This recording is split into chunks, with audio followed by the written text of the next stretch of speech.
Assalamu alaikum, everybody. It's been a really long time. I think sometime in Ramadan is the last time I had did one of these. So today's just going to be a little one catching you up, and this is loosely about finding yourself, being yourself. So I guess if you're following me, you've probably seen a little bit of my videos about this, but a problem I always have is feeling like I belong someplace, I'm awkward, looking too Muslim around some people, I'm awkward not looking Muslim enough around other people. When I'm praying by myself, I'm awkward if somebody were to see me pray. Would I be doing this wrong? Would something be taken the wrong way? Would somebody criticize it? So I have such social anxiety that when I'm praying alone, I spend part of my prayer trying to concentrate on not worrying about if somebody were to see me, what would they say? So social anxiety is a pretty serious thing for some of us.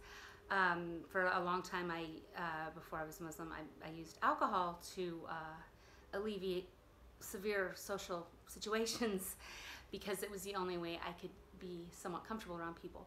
So anyway. So recently, let's see, I traveled to the U.S. I've been back a week today, I think. I've been back here. So, and I only got to spend 2 weeks with my family.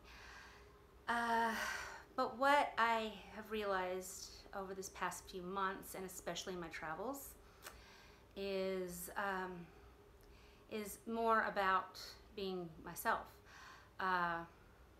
Little things.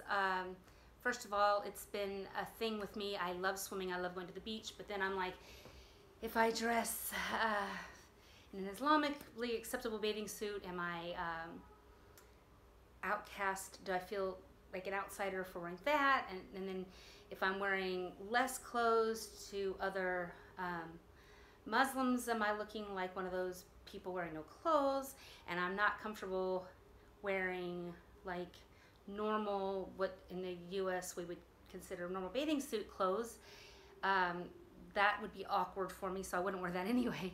But just this feeling of fitting in, so I had bought and it's a Muslim bathing suit, but it's short sleeved, which short sleeves is a new thing for me because for a long time I was fighting with myself in the heat. It's like, I want to wear short sleeves, I feel wrong, I feel out of place if I wear short sleeves because I want people to know I'm Muslim. And pay close attention to the way I said that, because I wasn't thinking, is this a sin for me to show my arms? I was thinking, would other Muslims look at me and think this was being sinful? Do you understand the distinction there? So I wasn't per se worried about what other people would think, but I tended to see myself, and of course this is a work in progress, see myself through others' eyes or judge my self-worth. Am I Muslim enough? Am I too Muslim? Blah, blah, blah. Okay, so one thing is, I think, I definitely discussed my hijab views more than once, and, all the verses, all these other things that people who are pro it can say, and all these bad things people who are against hijab can say. Doesn't matter. My opinion is set on this. My opinion is we wear this as a symbol of a religion. We wear it for remembrance of Allah. We don't wear it because it's a sin. We don't wear it because somebody might be attracted to our hair. That's the stupidest freaking thing ever. My own son, and he meant it, my dear son, and he did not mean it disrespectfully. He asked me respectfully, actually asked me this question. So for you Muslims, you'll maybe be a little offended. I was offended, and this is my son, my grown son. He said, I heard that Muslim women wear the hijab because the Prophet Muhammad, peace be upon him, found women's hair so attractive that he couldn't control himself. Now, I was enraged. Okay, even being my son, I wanted to tear him a new one. Who told you this kind of trash? This is really offensive to Muslims. Even Muslims who believe in keeping their women at home and do believe there's some connection between hijab and sexuality, even those people who believe there's a connection there would not ever say anything this blasphemous, of course. So, I get that this is from Islamophobic people try to make it sound this way, but Muslims don't help the enforcement of this or the impression of this when they say things like saving your, your beauty for your husband, blah, blah, blah. And, I've talked previously about the Quran verses about covering, and there's many people who have, of course, different interpretations on that, to cover, not to cover, scholarly questions, so I don't want to hear crap from people. No, it is in the Quran. No, it's been debated for over 1,000 years by scholars. I understand currently in the Muslim Ummah there's no school of thought that doesn't say it, but there's plenty of scholars. So let's just leave it at that. I'm not saying this to debate hijab. I want to talk about it. So, being as I don't feel I have to cover my arms or cover my hair to prevent somebody from being attracted to me, because I think that is sexist and stupid, and our Prophet never would have thought that way, and God certainly doesn't think that way, because he certainly didn't give us a body so that we could, have it for our husband only. Why would we even have brains? That's just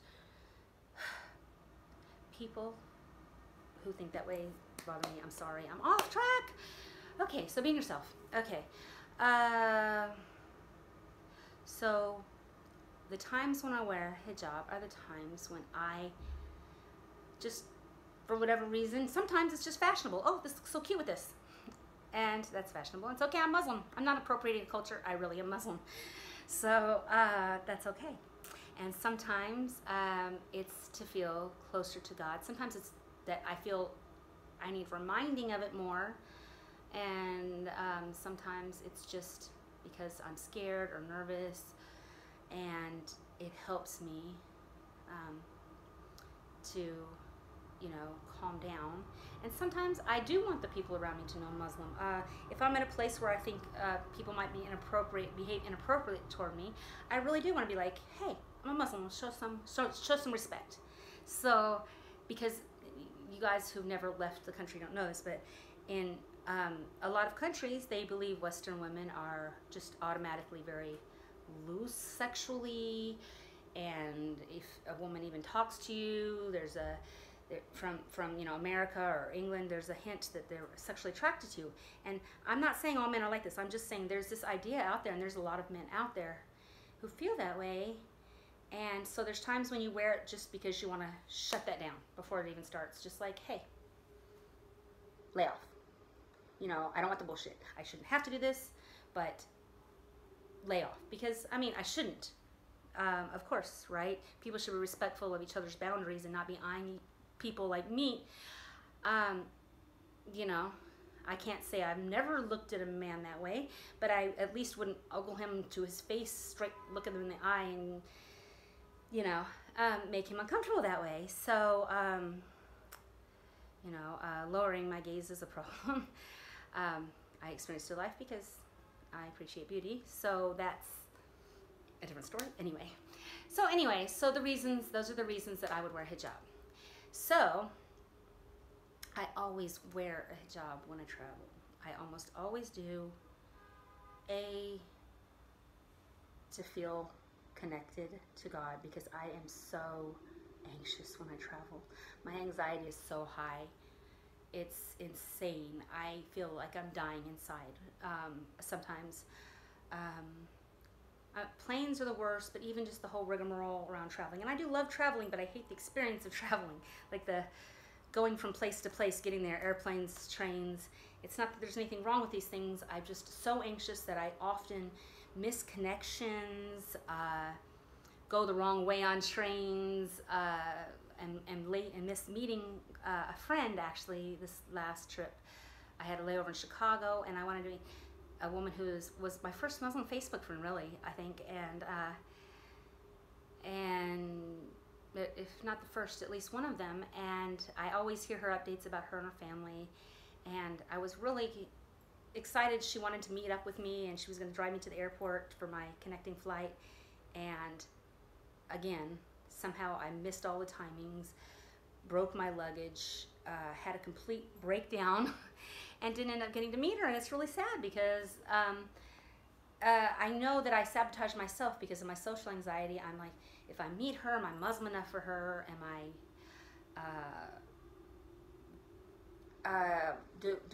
she's Shia, so it's like, what are our beliefs gonna come into conflict. Was she going to try to give me dawa for she hasn't? I know that sounds stupid, you guys, especially those of you you probably think like, what kind of craziness is that? But I didn't know, and it's just even meeting someone. So, and she's a second friend that I've avoided meeting subconsciously, because both her and the other one I really do want to meet, but somehow always have a convenient reason not to meet them. And I hate it. I'm like, I really did try to make it to the train to meet her, and I missed my connection. And I just go back, and there's so many things I could have done differently. Why did I not? And I know why, because I was competing with that anxious part of me against meeting her, the part of me that wanted to meet my friend for the first time, and the part of me that's worried about acceptance, worried about, you know, the social anxious me, and the person who's curious were at odds. So that was sad. So anyway, so I'm so off track today. So anyway, I'm sitting on the plane, and in hijab, and that's fine. And when I get to America, I realize, no, I don't need to wear the hijab, and I don't need to wear long sleeves, and I'm around my family, and I'm comfortable and happy around my family. They know I'm Muslim, but I'm not putting it in their face, but at the same time, I'm not hiding it. We're just being who we are. This is Bobby, dressed moderately, and I'm dressed modestly, but not in a headscarf, not, you know, and I wore my burkini. It's not a burkini, like I said. It's still short sleeve, but it's still a Muslim bathing suit. And I wore it twice, actually, around my family. Once around my daughter. Now she's more accepting because her boyfriend comes from a Muslim family, and also she's my daughter. She loves me no matter how I dress. So with her, and it was completely comfortable. There were Muslim families there. I was the only one dressed in bikini. The other Muslim families were dressed not to get in the water, really, the women, which was disappointing. But people interacted with me just fine. I kind of made another granny friend in the water. This older lady, she's probably a little older than me, maybe in her 50s or something, so she's older than me, but she was with her grandkids, I was with my grandkids, so it was kind of like we clicked. We didn't really have a conversation so much. I think we mentioned that the kids were a little bit more daring than we were, I think. But the point is, I had this, like, everything was fine. People didn't like look at me and be like, what are you wearing? And I wasn't like freaking out going, oh my gosh, the Muslims, they see that I'm wearing the short sleeve, not really, you know, tight fitting bathing suit. Oh, what do they think of me? And I'm not sitting here thinking, what do these white people think of me? They're all in their bikinis, and here I am in this. And it was fine. It was so much fun. I loved it. And then I went briefly with my sister to her community swimming pool. And to me, that was more uncomfortable because it's very, I don't know how you say it, white Southern middle class neighborhood. So I know there was a few looks there. They were trying to decide the outfit. Is she Muslim? Is this a burkini? Is this allowed in here? Blah, blah, blah. You know, I could see a few people, but just sat there, swam, and all that stuff. Not really swam, just sat with my sister and stuff. And it was okay. My sister didn't be like, oh my gosh, you're gonna wear that? Are you serious? So my family was comfortable with me the whole time, is what I'm saying. I'm the uncomfortable one. Do you see? My sister's not the one going, oh my gosh, is she gonna wear that to my swimming pool? What are my friends gonna say? My sister's not the one. I'm always putting on my sister. My sister's going to be embarrassed of me because I know she is anti. She's a little bit Islamophobic. Probably less now that I'm in the family, and she doesn't push these views off on me. But I was just so happy that it was all in my head and not in her head. Does that make sense? And so I noticed this trip. One thing I noticed is I need to dress based on how I'm going to feel, my level of comfort, not how other people's level of comfort is going to be. That's ridiculous. I've got, this trip I got halal nail polish. Halal nail polish is sort of controversial because, you know, from one end there's Muslims who don't believe that wearing nail polish isn't halal, and then, you know, the scholars say it has to wash through the, be able to run through it, breathable or whatever. So, you know, so one end is that, and the other end is the people who believe you should never wear nail polish because it's decorative, ornamental, blah, blah, blah. Those same people who, you know, believe in covering because of, you know, sexuality are the same kind of people who do that, which is never going to be me. So, I mean, honestly, so why even bother to impress those people? But the thing is, and I've been trying to get this nail polish forever, and when I put it on, I was like, oh no. Well, the Muslim people aren't going to know that it's halal, and they're going to think I'm still doing this thing, and if they see me pray, oh, they'll think that my prayer's not valid because I'm wearing nail polish. I'm stupid, okay? I understand I'm stupid. You guys are listening to this and you want to be like, oh dear, oh dear. And some of you are going to be like, oh dear, you're right, that polish is no good. Some of you are going to be like, oh, but it's halal nail polish. Some of you are going to be like, why are you worried about nail polish, you silly girl? Okay, you're right. That's exactly what I would say to me. Why are you worried about what people think about your nail polish? This is halal vegan nail polish, by the way. Maya Cosmetics, if anybody's interested. And it's really cool. It's for me because I personally don't want to pray in nail polish that people have said isn't halal. I don't know, you know, whether it is or isn't, but I'm more comfortable not wearing that. And I am comfortable wearing this. I like my hands to look pretty. I like nail polish. I like earrings. I like makeup. I'm not a girly girl, but I can be sometimes, and I like to look pretty. So I don't feel that's anti-Islamic at all. I don't feel like there's anywhere in the Quran it says don't look pretty. There's just not. Despite crazy people, misogynistic people who warp things, the Quran does never not say to look beautiful. All the Sunnah says, you know, Muhammad says you should smell good, you should look pleasant. So you should decorate yourself to go out for Eid. It doesn't separate men and women. So I am who I am. But yeah, so this trip, it just finally hit me that it doesn't matter. I wear short sleeves. It doesn't matter if I go into the local Muslim noodle shop and they are like, oh, that girl's not Muslim because she's wearing short sleeves. I thought she was Muslim. It doesn't matter. Why does it matter? It doesn't matter at all. It's the stupidest thing ever. If it was like illegal to not be Muslim, then I guess it would matter. You know, I don't get I don't get why it's always mattered to me. So anyway, my conclusion for myself is, yes, we believe, the general consensus, at least in our religion, is we should dress modestly.